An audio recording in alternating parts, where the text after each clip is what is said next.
1.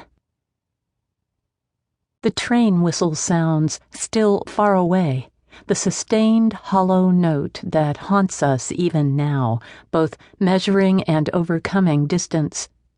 In town, people start moving toward the station, some on business, some just to see the spectacle. It is a spectacle.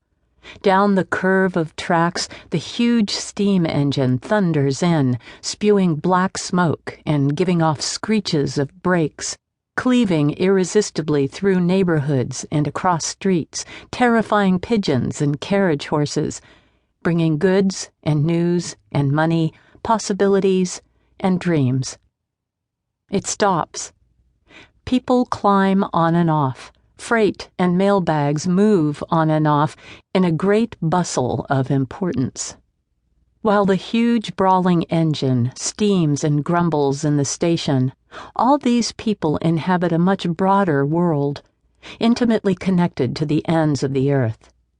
Even if they just stand and watch, their lives are much bigger for the train.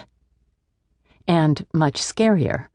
It's 1877, and the world is crazy. And much of that also seems the fault of the railroad.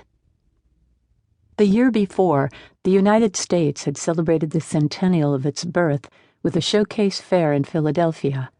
Millions of people swarmed through this ambitious, self-congratulatory exhibition, viewing the new wonders of American technology: the sewing machine, the typewriter, the telephone, an internal combustion engine that actually worked, a steam elevator, triumphs of ingenuity that promised to transform people's lives.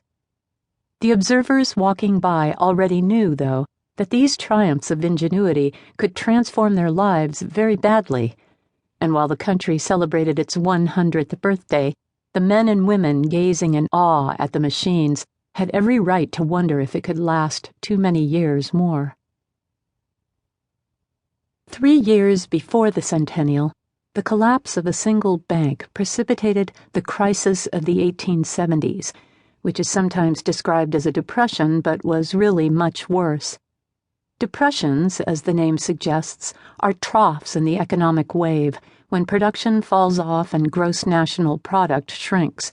With fiscal prudence, they tend to correct themselves. In the last half of the 19th century, American economic production was not depressed. It was roaring.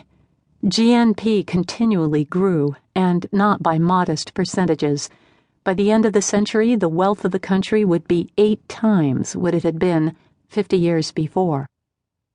Yet the workers at the center of the economy could not feed their families, and bands of starving, jobless men roamed the countryside. The economy was broken. Abrupt industrialization, imported wholesale from England and therefore occurring in a single generation rather than building across centuries, had developed capital resources and built infrastructure, but it had destroyed the work that supported huge numbers of people. The machines had stolen their jobs. The machines, though, were more efficient, and increased production meant that prices were falling steadily. With machines driving more people into the employment lines, wages were falling even faster. Massive immigration further glutted the labor market. A railroad brakeman made $40 a month if he worked full-time. A blacksmith or coal miner made less, a schoolteacher much less. Meanwhile, a slavish, not to say selfish, managerial devotion to returns on capital was making a lucky handful of men at the top obscenely rich. Nonetheless, the downward slide of the economy was taking a lot of people with it, including even some of these rich men. In the centennial year, even as the Great Exhibition trumpeted the superiority of the American way, banks were still failing and railroads were still going bankrupt. The plight of the working men and their families, living in shacks beside the railroad, gathering spilt coal to heat their homes, enslaved to company stores, had ignited several outbreaks of brutal labor violence, put down just as brutally. Millions of people had no work at all.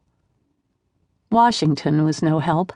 The Grant administration was ending in a heap of scandals, and in the fall of the centennial year, the presidential election touched off the astonishing